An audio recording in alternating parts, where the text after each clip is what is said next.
Heavy Silences by Blinkblink. Chapter 1. Spilt Flowers. Nakamura gets home late, as always.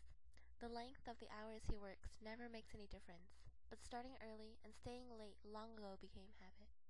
And besides, Kid has been irritatingly active lately, pulling heists with a gleeful cheek and thumbing his nose at the police left, right, and center. The lights are out, which is unusual. Akko likes to stay up to make sure he gets home all right. A joke, since he's more likely to injure himself tripping over a curb while drunk than in pursuit of his duty. His shoes clatter on the tile of the entranceway as he toes them off. That and the keys jangling in his pocket are the only sounds in the dark house. It's just as well she's gone to bed. He turns on the light to look at his watch and stops cold, one hand frozen in the motion of pulling up his cuff. In the center of the front room, a broken vase lies on its side, water still leaking out in weak droplets to trickle onto the damp flower stems below. The room around it is a portrait of chaos. The low table has been knocked over, cushions strewn about on the tatami floor, bookshelves spewing books from their hold, ornaments collected and coveted by Akko over the years toppled and shattered. Flame-red tulips are tossed about like bloody fallen soldiers, damp and drooping. Akko cut them yesterday from the backyard. He knows it without thinking. Shock wins out over training only long enough for him to take in the scene from a stationary position in the corner, and then he's pulling his pistol from its holster with a steady hand and striding into the wreck. Fear is rushing into his pounding heart with fury close on its heels. Akko! The house is absolutely silent, and it seems eerie, unreal, closer to a dream or a nightmare. There should be noise, shouting, smashing, anything to accompany the chaos. But there is only the weak rasp of his breaths and the gentle shuffle of his stocking feet on the tatami. It takes him less than a minute to check through the 2 downstairs rooms. The same again upstairs. There are no signs of a struggle there. Just his room, clean with the emptiness of a space used for nothing but sleeping, and Akko's, clean with the effort of a perfectionist, and in the latter, a painfully empty bed. Heart cold and sapping the warmth from his chest, Nakamura digs his cell phone out of his pocket. His fingers are just skirting over the number pad when the phone suddenly begins shaking and shrieking in his palm. He curses and fumbles, the ringtone ear-shatteringly loud in the silence, wastes several rings trying not to drop it. Nakamori. Inspector? Through his own fear and that in the voice on the other end, he hardly recognizes his lieutenant. Ogawa? Inspector. Emmy's been taken. My wife. She says someone broke in, knocked her down, and just took her. Nakamura sits down hard on the stairs, gun held tight in a bloodless hand, other curled unattended on his knee. He's not a social man outside the task force, but inside the force, family is family, and Ogawa is closer to him than any of the others. He's one of the old squad, has been following Nakamura over the rooftops for the better part of 2 decades, chasing that elusive white cape. The man stuck with him throughout the bad years, had the inspector's back in the time when he didn't care whether anyone did or not. Ogawa Tsubasa is one of the few copper's wives he still knows after losing most of the old squad one by one as the years passed and they vanished like ships in a fog. And he envies the man. Her, a cheerful, outgoing woman who reminds him of the woman he lost 13 years ago. Their daughter he recalls as a smiley little girl tottering around on chubby legs with short hair tied up in bright bows. She could be a poster child for sweet and innocent. The shock he has just managed to mostly break through is swelling up again, and he tries to cut it off. Ogawa, listen, it's not just you. I just got home and Akko's gone.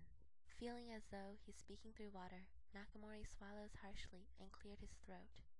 Ogawa begins to speak, but he runs right over the man. Listen, he repeats, trying to focus his subordinate. Focus himself. Who else has got kids? Odds are, it's not just us. Who else? They were a tight-knit group 10 years ago, but the new task force was founded barely a year ago, the last edition coming in 2 months back. Cops, by their nature, aren't the most open of people. It'll take time for him to get to know them, never mind their families.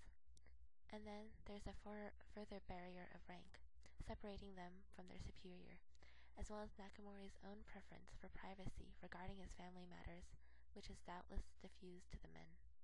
Ogawa's labored breathing comes over the phone harsh and echoing for a moment, then he pulls himself together.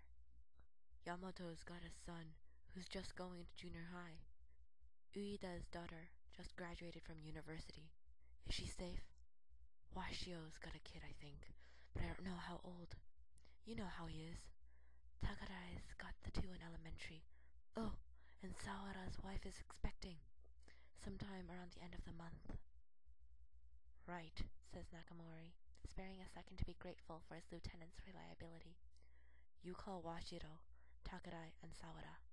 If they're okay, tell them to get the kids somewhere safe. The station. I'll call Yamato and Uida. When you're done there, call the rest starting from the top of the alphabet.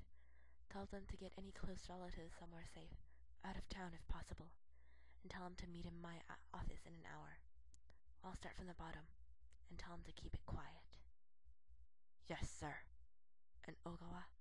Yes, sir. We'll get them back. It's harder than he had expected to get away from his house, to escape the forensics team, taking prints and asking ridiculously unnecessary questions about the usual placement of every single one of Akko's knickknacks. They look at him extance for practically fighting his way out of the house, but he's used to that. At his office, he finds the scene he had been dreading, but expecting nonetheless. Most of the 15-man task force is lining the walls looking either outraged or uneasy, the lucky bachelors or childless husbands of the squad. Standing with Ogawa near his desk are Yamamoto, Washiro, Takarai, and Sawara. Yamamoto and Washiro look palely furious, the latter in his shirt alone with dark patches on his collar. Nakamori's mind leaps to the ink blots and then burns before he realizes they are mascara smudges. Takarai at the edge of the group is confused and frantic, hair mess and bangs stuck to his forehead with now dry sweat. Sawara is leaning against the desk with Ogawa's arm around his shoulders, white as a sheet and looking sickly. Nakamori can't remember a time the usually cheerful man was without the vivid intensity which has always defined him in Nakamori's mind. Now, though, he looks almost corpse-like, and the inspector knows with terrible certainty exactly what that means. The men shoot around to stare as he opens the door, an even mix of fear and rage in their faces. Nakamori wonders which should show on his, suspects it would vary by the minute. He's trying to present nothing but brisk control, but he can't seriously imagine he's succeeding. There's a burst of chatter as he crosses the room to his desk, but it dies of its own accord before he reaches the far side of the office, leans back against the heavy wood and pauses before raising his face to his men. By now, you all know why we're here. I want a quick count of the missing. He looks to Ogawa, who nods and says in a clear, quiet voice, which nevertheless carries through the room. My daughter, Emmy, 4. The lieutenant glances to Yamamoto, who answers briskly. My son, Nozomi, 12. My sons, Shin and Tsuyoshi, 7 and 9.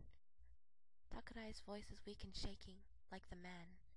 Brief and sharp, Washiro looks up. Hakuro, 7. He looks back down at the floor again, face twisted in cold rage rather than apprehension. Ogawa says something quiet to Sawara, who swallows audible and raises his face. My wife, Reina, 8 months pregnant. Nakamori feels his own heart constrict.